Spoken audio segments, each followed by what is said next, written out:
So now that I'm a complete beginner in a brand new language, yet again, Ça pourrait vécu cette position basse te demande, peut-être vécu comme quelque chose d'extrêmement humiliant. I had to remind myself of the same strategies that I used, and I thought I would share them with you today. Number one, I don't worry about speaking, at least in the beginning. Or rather, any form of self-expression, okay? There's very little output when you're learning a brand new language. All you should be focusing on is input, comprehension, namely understanding what the native speaker is trying to say, understanding what this article is trying to say. Because even if you force yourself to memorize a bunch of phrases or you memorize a dialogue that you see in a textbook, there's no predicting what the native speaker will say to you. You can't predict the range of vocabulary that the native speaker will have. My very first 5 or even 6 months, I kept my mouth shut. I read lots of books. I would scour through the subtitles religiously. Make sure you build your vocabulary, make sure you understand the basics of a sentence, the basics of grammar, even if at any given moment, someone speaks 10 sentences to you and you just utter one single word. As long as you can understand what the other person is saying, you'll be fine. Comprehension is so underrated. Once you've accumulated a certain amount of input, quality input, mind you, speaking comes naturally. You don't have to force it. You can't force it, And anybody that tells you otherwise is lying to you. Number 2, I don't focus on real life words. That's including numbers, days of the week, months, and how to tell time, and anything with the picture attached to it. Words like a girl, a book, a computer, a desk. I never force myself to even spend time on it, let alone memorize it. There's no point in trying to memorize real life words because you could just use Google Translate or Google Images. You can even go to a bookstore and buy one of those photo dictionary books when in need. Every time you go into a new environment, say someone else's living room, then you can look up words that will often come up in a living room. On the contrary, it's abstract words that are hard to translate that you can't look up quickly in a dictionary or in Google Translate or Baidu Translate. Those are the words that are very versatile, useful, but complex and definitely require extra hours of study. So I've always prioritized learning verbs, adjectives, adverbs, conjunctions, just any words that I can use myself and use in any scenario. Besides, words like months or days of the week and numbers even will come up often enough if you use the language, if you actually pronounce things, because if you can pronounce things, you can usually spell it out.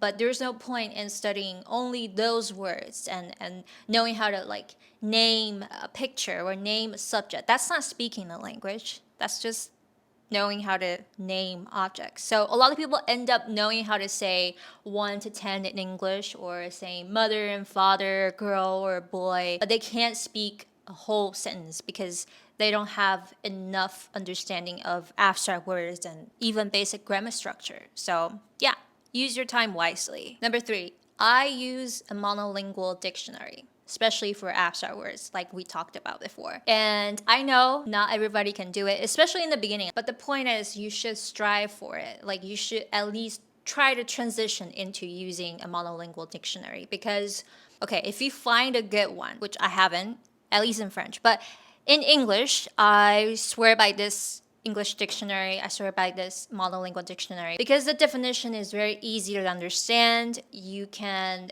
sometimes understand the word better. Well, most of the time, understand the word better in English than if you were to understand it in Chinese. Because languages are so different, most of the time, especially for abstract words, there's no word-for-word translation. It's not accurate if you always use Chinese translation. And every time you speak, you have to translate that word into English. Every time you try to understand other people, you have to translate English into your native language. And that is a waste of time. It takes up so much of your mental space. And in speaking, everything happens fast. So do your best to transition into a monolingual dictionary. But even if you can use a monolingual dictionary, try your best to incorporate some phrases or examples so that the next time you want to use this word, you're not thinking of the translation. You're not thinking of your native language. You're thinking of a phrase. The point is, you got to cut out the middleman because the middleman slows you down and the middleman is not accurate. Ideally, your two languages should be parallel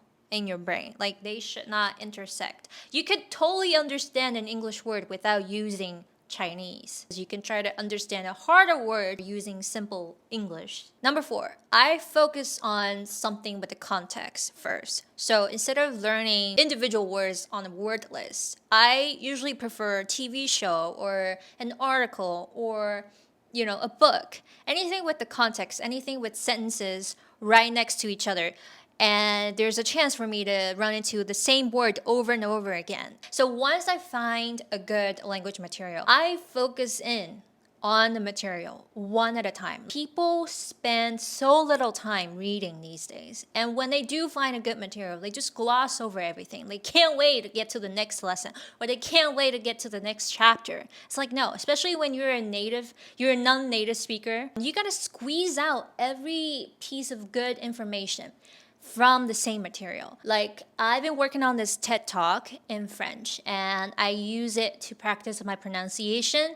I use it to learn some of the common expressions, spoken expressions or very formal written expressions. And it's been like weeks, if not months, since I started, and I still find new information. I still find something that I haven't noticed before. I'm not afraid to spend more time than needed on a piece of material because I know the benefits are totally worth it. Like I'm at a point where I can almost memorize the whole speech. When I recite the speech out loud, it's like I'm giving a speech in French. So don't be afraid to, first of all, spend time finding a good material that has the proper range of vocab, the proper amount of difficulty in terms of grammar, in terms of pronunciation. And then once you find a good material, dedicate yourself to it. And on that note, on finding the proper material for you, if, for instance, you always watch American TV shows, you have friends from America,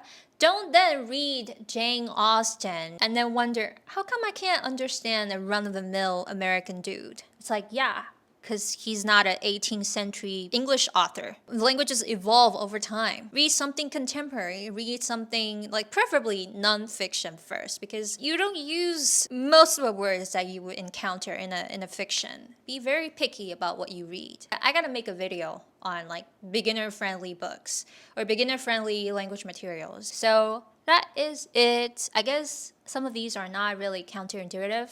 They're just common sense, but I feel like bringing it up. Do let me know if you're learning a language, be it English or French, if you're also learning French. And yeah, let's hype each other up. This is me hyping you up. Okay? All right, bye.